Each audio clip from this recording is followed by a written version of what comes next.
Hi friends, ఎలా ఉన్నారు? మనం అప్పుడప్పుడు బయటికి వెళ్ళినప్పుడు రోడ్ సైడ్ చిన్న చిన్న హోటల్స్లో స్ట్రీట్ ఫుడ్ స్టైల్స్లో చికెన్ పలావ్ అనేది తింటుంటాము. ఒక్కొక్కసారి ఒక్కొక్క టేస్ట్ మనకి గుర్తుండిపోయిద్ది. అంతకు మించిన టేస్ట్తో చికెన్ పలావ్ అనేది చేస్తానండి. చాలా సింపుల్ అండ్ టేస్టీగా చేసేసుకోవచ్చు. టేస్ట్ అయితే మాత్రం నెక్స్ట్ లెవెల్ అనమాట. మీరు ఒక్కసారి చేసుకుని తిన్నారంటే ఇంక జన్మలో మర్చిపోలేరు, అంత టేస్ట్ అయితే ఉంటుంది. మరి ఎలా ప్రిపేర్ చేసుకోవాలో ఒక్కసారి ప్రాసెస్ ఏంటో చూసేద్దాం ఫ్రెండ్స్. ముందుగా స్టవ్ వెలిగించుకొని చిన్న బాండీ పెట్టుకోవాలి. బాండీ వేడెక్కాక ఒక 3 టేబుల్ స్పూన్ ఆయిల్ వేసుకోవాలి.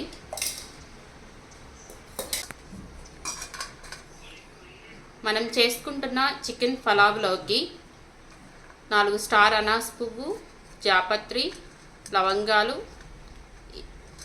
6-7 ఇంచుల చెక్క, ఒక 10 ఇలాచి తీసుకుంటున్నాను. ఇందులో పావంతు ఉంచుకొని మొత్తం ఇంగ్రీడియంట్స్ అన్నీ ఇందులో వేసేసుకోవాలి.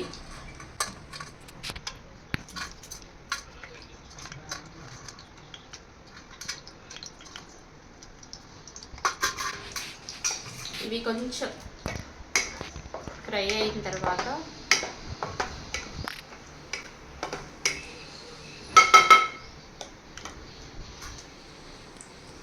ఒక పెద్ద సైజు ఆనియన్ మనం కట్ చేసి పెట్టుకున్నాం కదా, ఆనియన్స్ కూడా ఇందులో వేసేసుకోవాలి.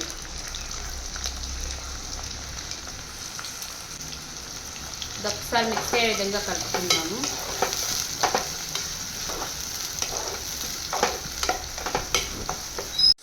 ఆనియన్స్ మగ్గడం కోసం రుచికి సరిపడా సాల్ట్ వేసుకుంటున్నాను. చూడండి ఫ్రెండ్స్, 2 పచ్చిమిర్చి సన్నగా చిలుకలాగా చేసేసుకున్నాను. అలాగే 2 టమాటాలు,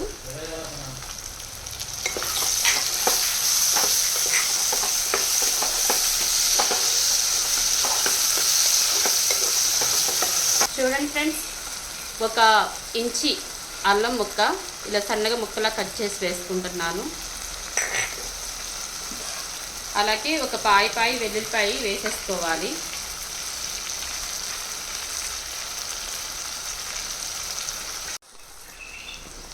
చూడండి ఫ్రెండ్స్, ఒక 1/2 టేబుల్ స్పూన్ పసుపు వేసుకోవాలి. ఇది ఒకసారి మిక్స్ అయ్యే విధంగా కలుపుకుని, అలాగే కొంచెం పుదీనా,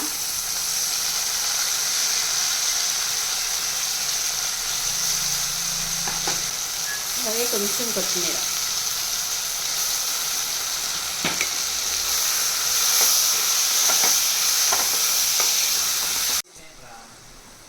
ఇవైతే చక్కగా ఉడికిపోయినాయి. ఇప్పుడు స్టవ్ ఆఫ్ చేసేసుకొని ఇవి చల్లారిపోయిన తర్వాత మెత్తగా కాటుకులాగా పేస్ట్లాగా చేసుకోవాలి ఫ్రెండ్స్. ఈ చికెన్ పలావ్కి ఇదే మెయిన్ ఇంగ్రీడియంట్ అనమాట, అంటే స్పెషల్ మసాలా. చూడండి ఫ్రెండ్స్, ఇవైతే చల్లారే లోపల మనం పులావ్ ప్రిపరేషన్ చేసుకుందాము. స్టవ్ వెలిగించుకొని మీరు చేసుకునే క్వాంటిటీని బట్టి మీరు కుక్కర్ అనేది పెట్టుకోండి. కుక్కర్ కూడా వేడెక్కిపోయింది. ఇప్పుడు నేను 3 టేబుల్ స్పూన్ ఆయిల్ వేసుకుంటున్నాను. ఈ చికెన్ పలావ్ అనేది చాలా టేస్టీగా ఉండిద్ది ఫ్రెండ్స్. మనకి రోడ్ సైడ్ అంతా చేస్తూ ఉంటారు కదా చిన్న చిన్న హోటల్స్లో, కిచిడి పలావ్ అలాగా, రేట్ తక్కువ టేస్ట్ ఎక్కువ, ఆ టైప్ ఆఫ్ చికెన్ పలావ్ అన్నమాట. ఇప్పుడు విజయవాడలో అయితే నెయ్యి కూడా వేస్తున్నా. ఒక 4 టేబుల్ స్పూన్ నెయ్యి వేసుకుంటున్నాను.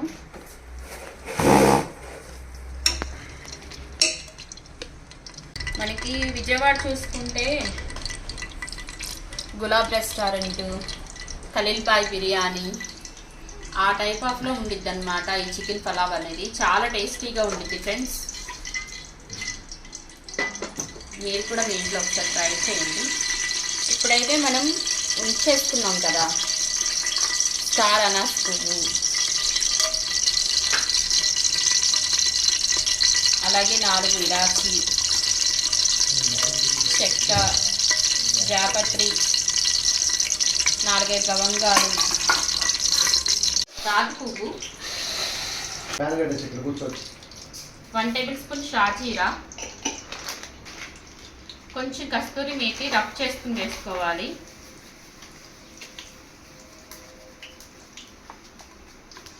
కష్టపడి నేను మోసుకొచ్చిన ఆకు. ఇలాంటి పెద్ద పెద్ద పనులు నాకు కూడా చెప్తా ఉంది. చాలా అలసిపోయినట్టున్నారుగా. పలావ్ తెచ్చాను మోసుకోవడానికి. ఇదైతే మంచిగా ఫ్రై అయిపోయింది. ఇప్పుడైతే నేను శుభ్రంగా కడిగి పెట్టుకున్న ఈ చికెన్ పీసెస్ కూడా ఇందులో వేసేస్తాను.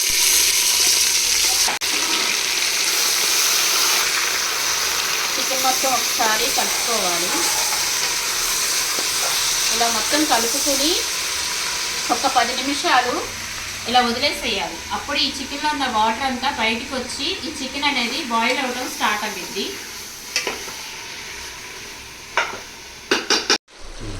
చూడండి ఫ్రెండ్స్, ఇదైతే 10 నిమిషాలు మనం బాయిల్ చేసుకున్నాము. ఇప్పుడైతే ఇందాక మనం ప్రిపేర్ చేసుకున్నాం కదా మసాలా అనేది మెత్తగా పేస్ట్ లాగా చేసుకోవాలని చెప్పేసి అన్నాను. ఇప్పుడు ఆ పేస్ట్ అయితే నేను పట్టేసేసుకున్నాను. మసాలా పేస్ట్ కూడా వేసేసుకుందాము.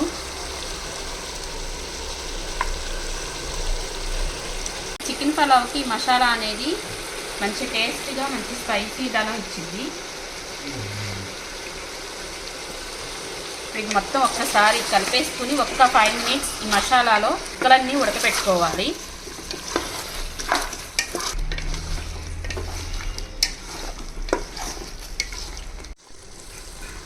మసాలా వేసి ముక్కలు ఉడుకుతుంటేనే వాసన బాగా వస్తుంది.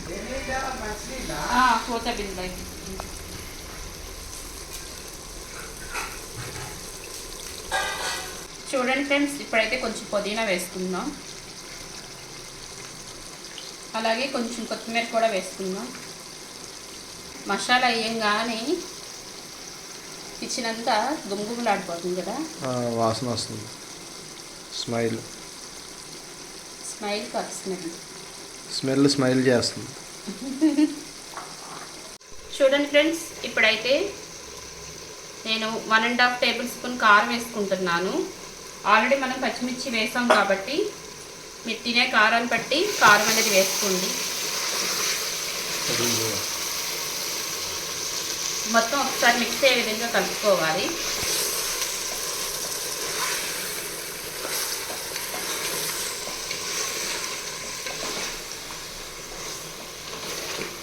వండుకుంటేనే స్మెల్ ఎరగదీసేస్తుంది. అలాగే బాస్మతి రైసు నేను 3/4 కేజీ నానబెట్టుకున్నాను.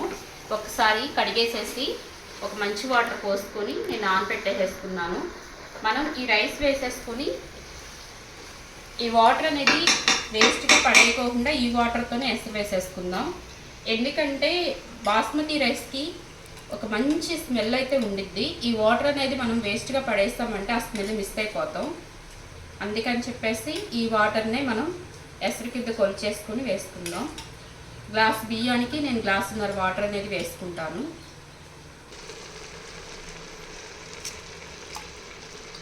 ఫ్రెండ్స్, రైస్ అయితే వేసేసుకున్నాను. ఇప్పుడైతే గ్లాస్కి గ్లాసున్నర వాటర్ వేసుకుంటున్నాను.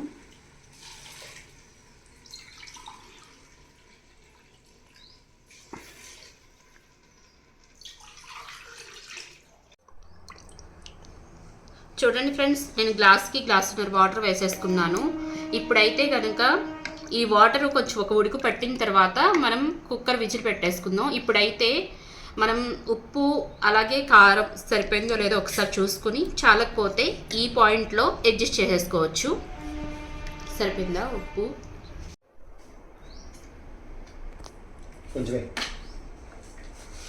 ఇది సరిపోయిందా?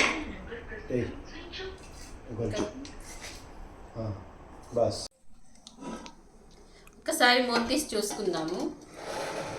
ఇప్పుడే జస్ట్ ఉడికి పడుతుంది.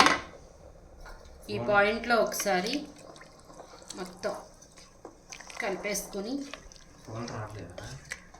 స్లోగా కలుపుకోవాలి, లేదంటే రైసు ముక్కిరిగిపోయిద్ది, చూడటానికి అంత బాగోదు. ఇప్పుడు ఏంటంటే మనం కుక్కర్ మూత విజిల్ పెట్టేసుకుని, నా కుక్కర్కి అయితే 1 విజిల్ సరిపోయిద్దండి. మరి మీ కుక్కర్కి ఎన్ని విజిల్స్ వస్తాయో ఎందుకు నవ్వుతారు? అంటే ఒక్కొక్క కుక్కర్ ఒక్కొక్కలా పనిచేసిద్ది, అందుకని చెప్తున్నా. మీ విజిల్కి అయితే ఒకవేళ మీ కుక్కర్ స్లోగా పనిచేసే లెక్క అయితే 2 విజిల్స్ పెట్టుకోండి. నా కుక్కర్ 2 విజిల్స్ పెట్టానంటే అడుగు మొత్తం మాడిపోయింది. 1 విజిల్ అయితే నా కుక్కర్ సరిపోయింది. నేను ఒక విజిల్ రాగానే నేను ఆఫ్ చేసేసుకుంటాను స్టవ్. ఈ కుక్కర్ విజిల్ వచ్చే లోపల మనం గోంగూర కర్రీ ప్రిపేర్ చేసుకుందాము. మనకి ఈ చిన్న చిన్న హోటల్స్లో ఇస్తారు కదా పులావ్ చేసి, మనకి గోంగూర కర్రీ చాలా టేస్టీగా ఉండిద్ది. ఇప్పుడు ఆ టైప్ ఆఫ్ స్టైల్లో నేను గోంగూర కర్రీ ప్రిపేర్ చేస్తాను. అది ఎలా ప్రిపేర్ చేయాలో ఒకసారి చూసేద్దాం ఫ్రెండ్స్.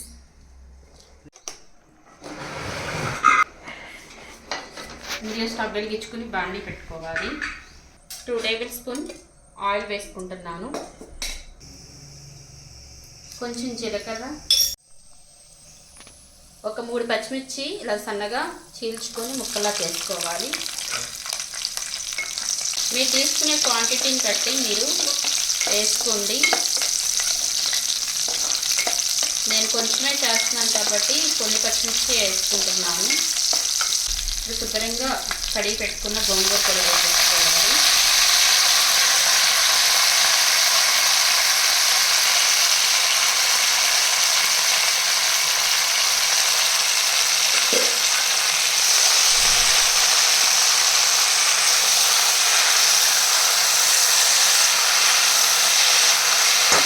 అలాగే ఒక టమాటా సన్నగా ముక్కల్లా కట్ చేసి వేసుకోవాలి.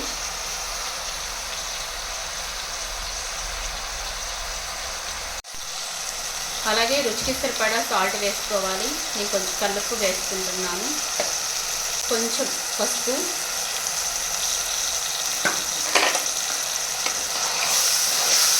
ఇది మొత్తం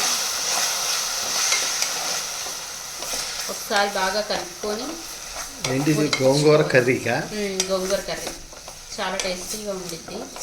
పలావ్లోకి అయితే ఇంకా అదిరిపోయింది. చూడండి ఫ్రెండ్స్, ఇదైతే చక్కగా మెత్తగా ఉడికిపోయింది. నేనైతే స్టవ్ ఆఫ్ చేసేసాను. ఇప్పుడైతే ఇది చల్లారాక మెత్తగా పేస్ట్ లాగా చేసుకోవాలి ఫ్రెండ్స్.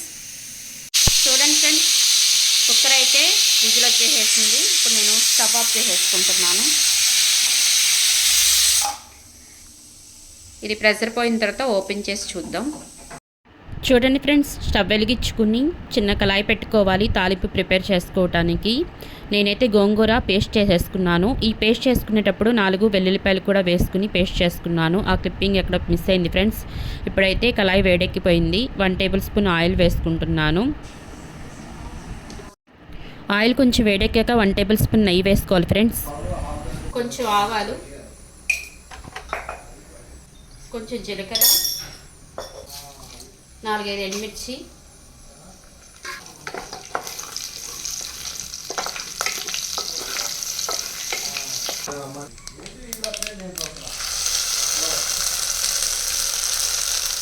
ఈ తాలింపు రెడీ అయిపోయిన తర్వాత మనం పేస్ట్ చేసుకున్న గోంగూర కూడా వేసేసుకోవాలి. ఒకసారి కలుపుకుందాము.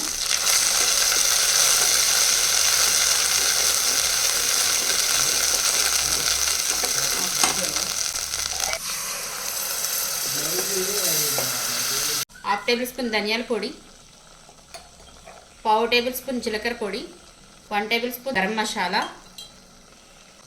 అలాగే ఒక 150 గ్రాములు వాటర్.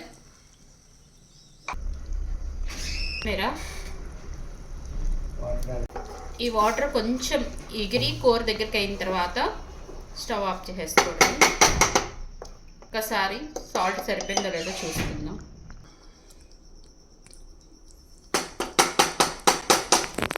సాల్ట్ పర్ఫెక్ట్గా సరిపోయింది.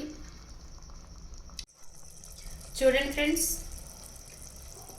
ఈ గోంగూర కర్రీ వాటర్ మొత్తం ఎగిరిపోయి ఆయిల్ వదలడం కూడా స్టార్ట్ అయింది.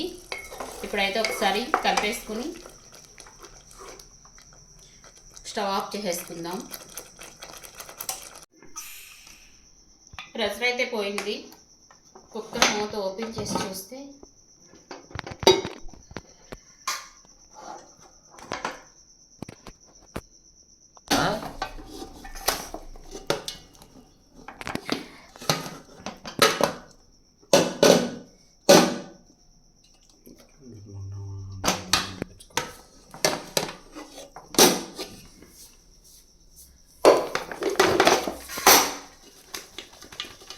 చికెన్ బిర్యానీ అయితే ప్రిపేర్ అయిపోయింది. కుక్కర్లో ఉంటే మీకు చూపించడానికి అవ్వదని చెప్పేసి నేను దబరాలోకి తిరిగేయడం జరిగింది.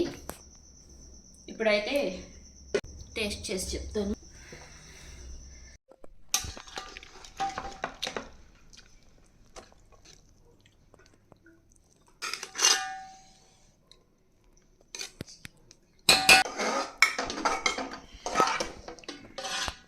గోంగూర కర్రీ. ఫస్ట్ అయితే నేను ఉట్టి రైసే తినేస్తున్నా.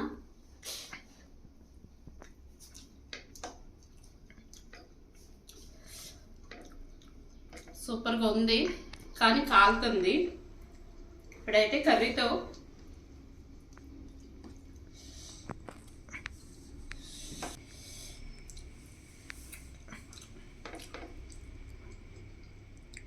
ఎక్సలెంట్గా ఉంది ఫ్రెండ్స్. చూడండి ఫ్రెండ్స్, జాయింట్ కాలిపోతుంది. ఎక్సలెంట్గా ఉంది ఫ్రెండ్స్, చాలా బాగుంది.